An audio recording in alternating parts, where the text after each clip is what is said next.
Welcome, Kate. Thank you so much for coming on Moms Don't Have Time to Read Books to discuss mergers and acquisitions. Thank you so much for having me. I'm so excited to be here. I have been looking forward to this book for so long. When I first saw like the cover image and the topic, I was like, I cannot wait for this as someone who like tried to get in the vows column at one point in my life, successfully, I might add. I just like and have read it religiously, by the way, for years and years and years. I just couldn't wait to talk to you. So anyway, welcome. Oh, well, thank you. Thank you. I've heard several stories kind of like that, like people who just read them religiously and, for entertainment or because they see their friends or just like a combination of the two or just like a bit of hubris or Schadenfreude or whatever. So for whatever reason you read them. You know what? And then I want to go back so you can explain why we're even discussing this. Well, first of all, okay. Tell everybody what this book is about, and then I'll go back into my own thoughts about it. So, okay, well, this book is overarchingly about our obsession with romantic love. But what literally it's about is when I came to the New York Times, to New York when I was about 24, the job that they threw me into was writing the wedding announcements. And I have been obsessed with weddings since I was about 5 years old, as the book details. I mean, like right up to like, trying on my mother's wedding dress or like, basically stealing my new step grandmother's wedding bouquet, when I was 5 years old. That So, picture was priceless, by the way. oh, Thank you for my that. cousin Mary Margaret does not know that's in the book. So we'll see. Oh, okay. I won't tell anyone. um, anyway, and so, I've just always been obsessed with weddings. And when I landed at the Times writing the wedding announcements, I thought, well, this is like a match made in heaven for me because obviously I love writing. I was there to be a writer and I love weddings. So it was a great way to mesh the two. But I also I mean, I'm not from small town North Carolina, but like I'm from the South where wedding announcements are very important, but they're not the New York Times wedding announcements. They're not these like vaunted, they're not the things that like people think about, like what's going to be on my headstone. Like I got married, I was in the New York Times and I like, did whatever. And so it was sort of I had sort of a steep learning curve. And it was a great way to learn about a certain part of not just New York, but like, how the country feels about weddings. And then beyond that, it sort of opened my eyes to how people think about commitment. So, and there's It's the dog. okay. It's okay. Uh, and so, at the beginning, I was learning about weddings in New York and sort of like getting my feet wet in the city in a place that I loved and wanted to be in so badly. But then I really started thinking about, well, what people think about weddings and commitment and why we commit and why we get married in the first place. And in the middle of all this, oh my God, I had started to date the man who eventually became my husband. And we both had like major anxiety about getting married and major apprehension about it for various reasons. And so it's about all of these things. So it's my memoir of writing the Times announcements, meeting all these people, talking to these people who I would never have talked to otherwise, like learning cool things about them, but also understanding why they decided that marriage, to quote Anna, was the next right thing, Mhm. to like to make that final leap or whatever. So that's why we're here. Wow, amazing. Um, you know, I loved, of course, all the stuff about the wedding stuff and column and everything, but I really loved your own relationship, especially your like obsession with Adnan. Is that how you pronounce it? Adnan, yes, that's not his Adnan. real name, but yes. Okay, all right, Yeah. whatever his name really was. Yeah. Because I feel like you were so open about just, like, how hooked you were. I feel like you said it, in fact, straight out, like, "I was hooked, I was totally in it was hot, it was amazing." And, like, I feel like a lot of people don't write about those relationships where you're just so in it and you can't even explain why, and yet it's all Mhm. you think about, and anyway, you just captured that so well. I found myself, like, not knowing whether I wanted you guys to get together or if I wanted you to stay away, and, like, when you hooked up before your trip, I was like, "No, she went there." But then I was like, "I don't know, maybe it will work when she moves to New York," and I don't know, you just, like, had me along for the ride. Didn't work even a little bit. Not a little bit at all. But I think it's so important to embrace those relationships that we have, I mean, whether we decide to commit and then like decide that's not what we want or whatever, it's so important. Oh my God. Sorry. Don't worry about Um, it. it's so important to talk about those parts of our lives. I mean, they become building blocks of who we are, and are they're like parts, or well, help me, they're pins on a map of where we want to go. So, I had this, I mean, it was amazing, I have to say, with Adnan. With Adnan, he's still a friend. And he Is he? knows. I was wondering what the status was there. Yeah. Yes, he's still a friend. He knows about the book. We've talked about it. And it is what it is. But I still count him as like, part of my heart, because we had such this weird but great but terrible but fraught but kind of great and hot relationship all at once. Like, we were young together, we helped each other through that part of our lives, like post college, trying to figure out what you want.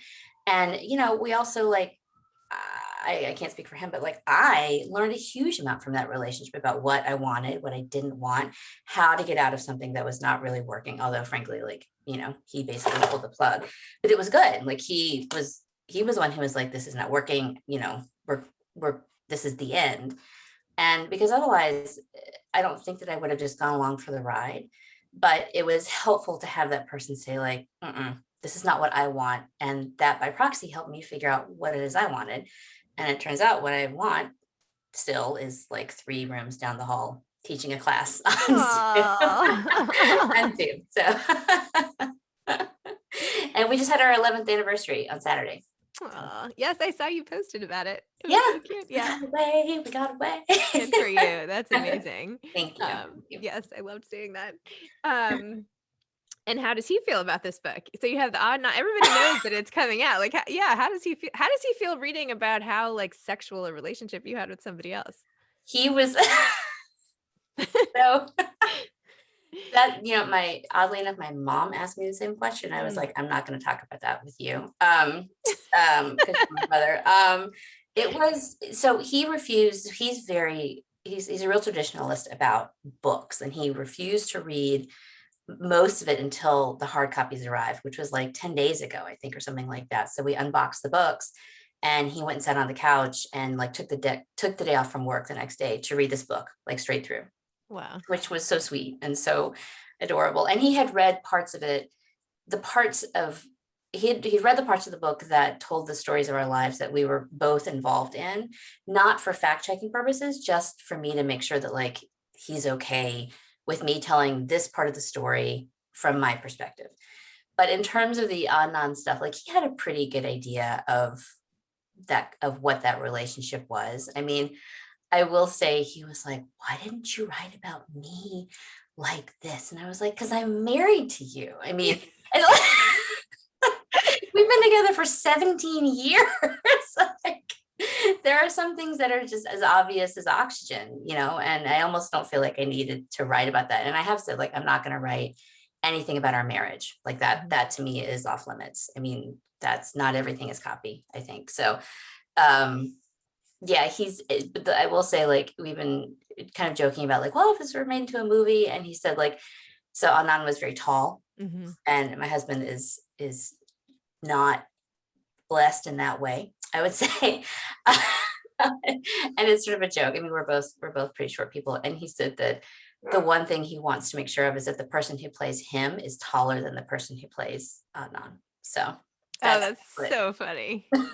Oh my gosh, men are hysterical. That's so funny. Height would never be a factor in the casting of myself in a movie, I have to say. Not ever. Not even on the table. Yeah. No, I mean, I'm 5, when my license says I'm 5'1", and that's a lie. So okay, I'm 5'2", so I mean, I can stand by that, I think, pretty confidently at this point. But when I slump, which is always so. Okay, so back to the vows part of the book, which was super totally interesting, also, in addition to watching your love life unfold. And anyway, let's go back to what it was like, because you paint such a great picture of like arriving in New York, and how your editor was suddenly like the most important person, like this guy sitting next to you who's like all of a sudden in people's worlds, like he becomes the guy for a short period of time, and then of course they get married, move on, and like kind of forget about him, right? Yeah. Oh, totally. 100%. It's hysterical because like the guy who Ira is based on, I mean, he's no longer with the Times. He's retired for health reasons. And he's like, he is just the loveliest man. And he's so, when you talk to him, he's just very, what's the word? Almost courtly, I would say, in his like in this presentation of himself and the way he talks to people. But I would say, not speaking for him, but I would say he absolutely knew his power and like knew the sway that he held. And it was funny, like seeing this dichotomy of this like guy who's not necessarily shy and retiring. I would never call him that, but he was very. It was almost like a Jekyll and a Hyde, you know. Like he was this very kind of quiet guy, and then like he would deal with these couples who were really demanding, or they could be really demanding. They could also just be lovely and just be cool and just be so thrilled to be in the Times in the first place. But like there were people who not only saw, oh for goodness sakes, not only saw being in the Times as a privilege, but they saw it as their right. You know, like they thought it was something that, like, of course, that would be part of their life's trajectory. Like, why would that not be a thing for them? You know, of course. And so it was very funny listening to him on the phone. And he also, like, he went into the office, he came home, that was it. Like there was no, he didn't ever go to parties. He never made any, or as far as I knew, like he never made any like society appearances. He was like never out on the town. Like Bill Cunningham would never have caught him in a photo, but he still for like a very short period of time held a huge amount of power. And he totally reveled in it. And he's such a sweet man. Like I feel like I'm kind of trash talking him, but No, like not at all. I can tell you have respect for him. It's interesting because you wrote about what it takes to kind of be a journalist and perhaps that kind of journalist in particular. But you said underneath it all, we are all weird. Weird precisely because of the personal cost and little glory of the profession, maybe. Weird because we live for other people's stories. Weird because we don't blink an eye at working when the rest of the world stops to react. Weird because we drive into storms instead of away from them. I loved that. That's such a oh, great, that was just so cool. thank you. Thank you. Thank you. Yeah. So I feel like there's something about it that there's like this instinct that you get if you want to report on the world not instead of live it, but that you want to be that, you want to have that role in your lifetime. 100%. I mean, my husband is still a working journalist, and he also teaches it at the University of North Carolina. So like, he is very passionate about it, and I have stepped away from it and do something. And I'm a writer, not that kind of writer. Anyway, I'm not doing that. I'm not practicing journalism anymore, but that's still very much a part of our lives and our ethos and the way we're raising our kid. And we've been talking about skepticism with her since she was about 3 years old. So I think that which is probably going to come around to bite us in the ass, but whatever. Anyway, so Well, I have a 6-year-old boy who might like to have that conversation with your 3-year-old girl in about like 30 years. Maybe they could go out and 6 is hard. 6 is so oh, they're all hard. It's all anyway. Anyway, it's a different conversation. Anyway, but I think we do feel like that. And I remember, and I think I wrote about this in the book, the first story I wrote, I went down to the medical school and interviewed this guy, David Wohl, he was working on the AIDS cocktail, and he's still there vaccinating people right now. Like he's in the paper and on the local news all the time. This is the same guy working to improve lives and help people, stay healthy. And I remember coming back from the medical school and like sitting down at this 1997 Mac or whatever, Apple to whatever it was, and thinking, this is amazing. This is amazing. Because you can ask almost any question you want, right? So like if you're naturally curious and if you're naturally nosy, it's a great thing to be a part of. But you also, there is a mission to it. There is a sort of, I wouldn't say advocacy. I mean, that flies in the face of it all, and I wouldn't say activism, but there is the idea of upholding, the public trust and facilitating a rigorous public conversation about whatever it is that may be happening. And the Times has a particularly, obviously vaunted perspective on that. And I never, when I read that first story, I never thought, oh, I'm going to go work for the New York Times. I just thought, I'm going to do this. This is cool. And when I first saw my first byline, I was like, this is exactly what I want to do. But there is a sort of driving into the storm aspect that I think I still have in my heart and probably will never get rid of.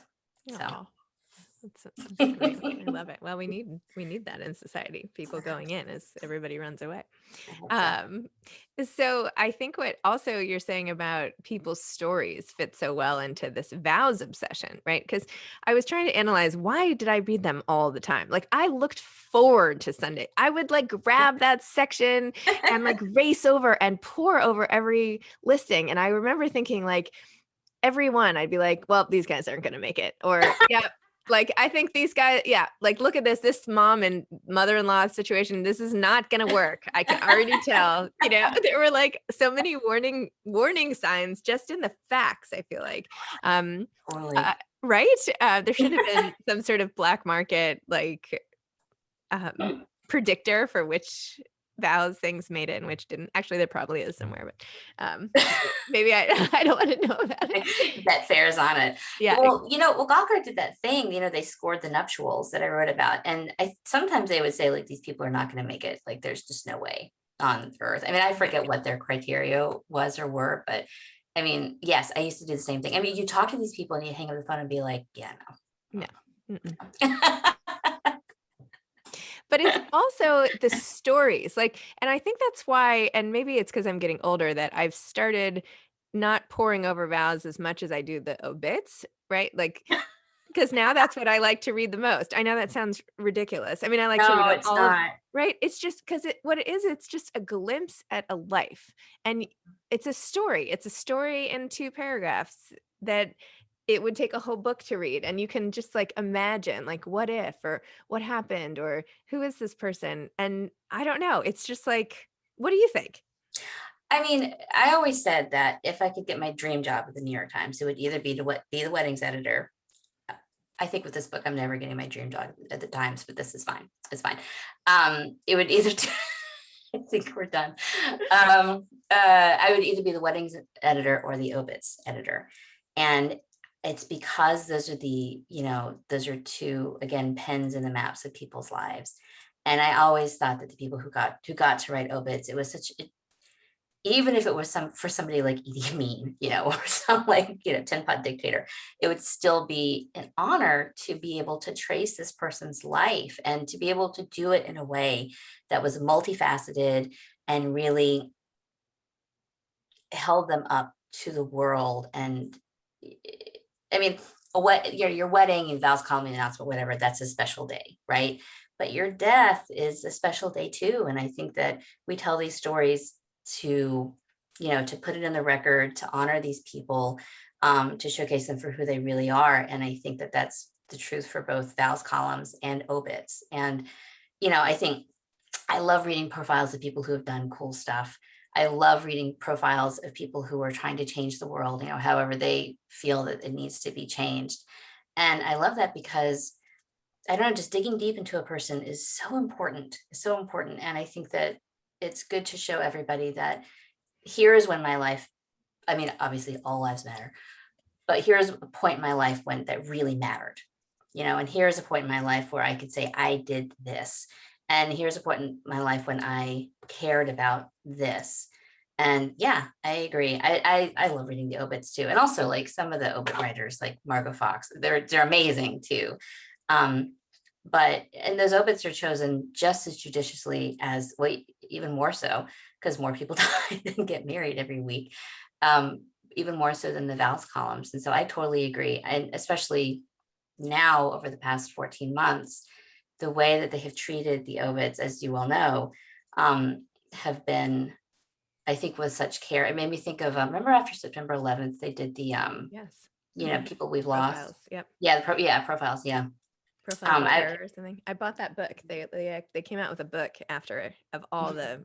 Anyway, I have it here somewhere. But. Yeah. And like, do you remember the Vanity Fair portrait of like the team that did the September 11th profiles? Like they did the coverage and it was a picture of like the Metro editor. It was not funny, haha, but it was so like important and somber. And I think like Annie Leibovitz shot it and it was like at the Metro desk. And I just remember looking at this portrait and knowing most of the faces behind those very like and just thinking about what they had to go through to write those portraits. And I think a portrait of a person, no matter what point they're at in their lives, is so valuable. And so that's one reason I valued writing the vows columns and writing the wedding announcements so much, even though it was also wildly entertaining. Which thank you for sprinkling into the book too. That was really fun. So what's your like overall takeaway on marriage after this whole book in like a sentence or two? Because like I keep hearing from younger people now that I'm in my 40s that like marriage is just like not even such a thing. Like they're like, why get married? Like they're just like, it gets great. We live together or we don't and whatever. And I don't know. Why do it? And so is that where the world is going? Oh my God. I had a conversation about this on Friday, and like I wish I had a clear answer, but I hear the same thing. When I was teaching at UNC, I would bring it up to my students, and these are obviously like 19, 20, 21-year-old kids. But when I was 21 years old, finishing up college, like the MRS degree was a thing. I mean, people would like meet in college, move to DC, like work a couple of years and get married, or move to New York, or whatever. Like there would be this sort of trajectory, right?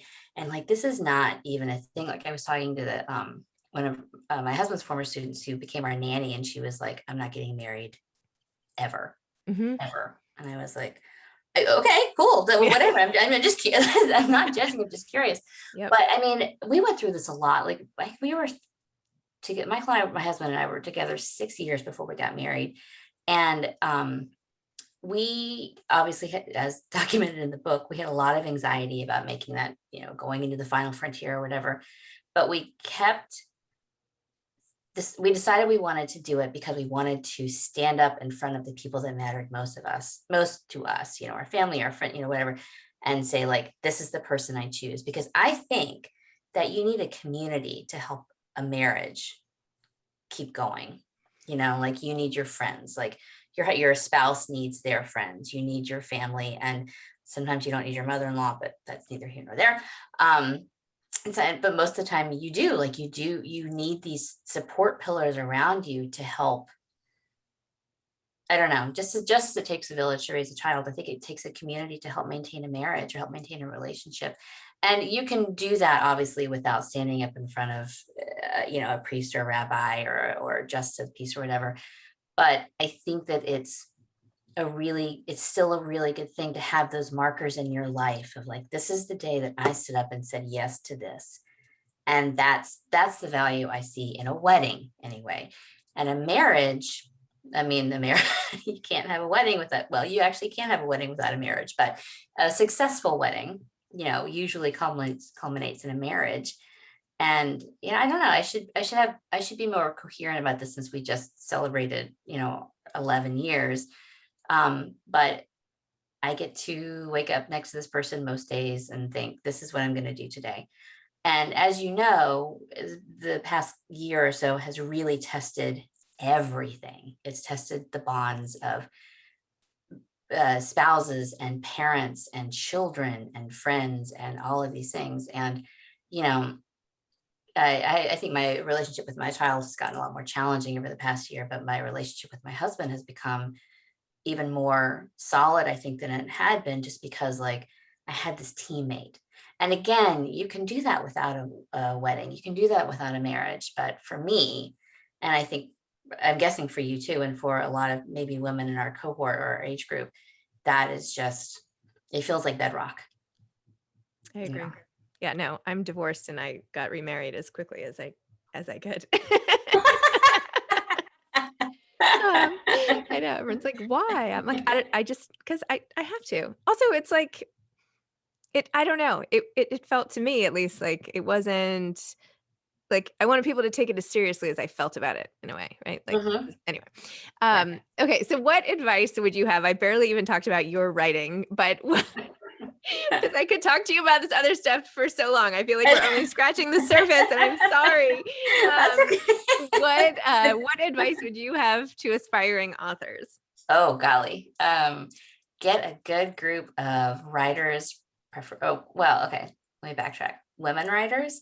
I would say get a good group of women writers around you who take no who have no problem with kicking your ass and being like, did you write today? What did you do? What did you do? What are you doing? What are you doing? When are you going to do it?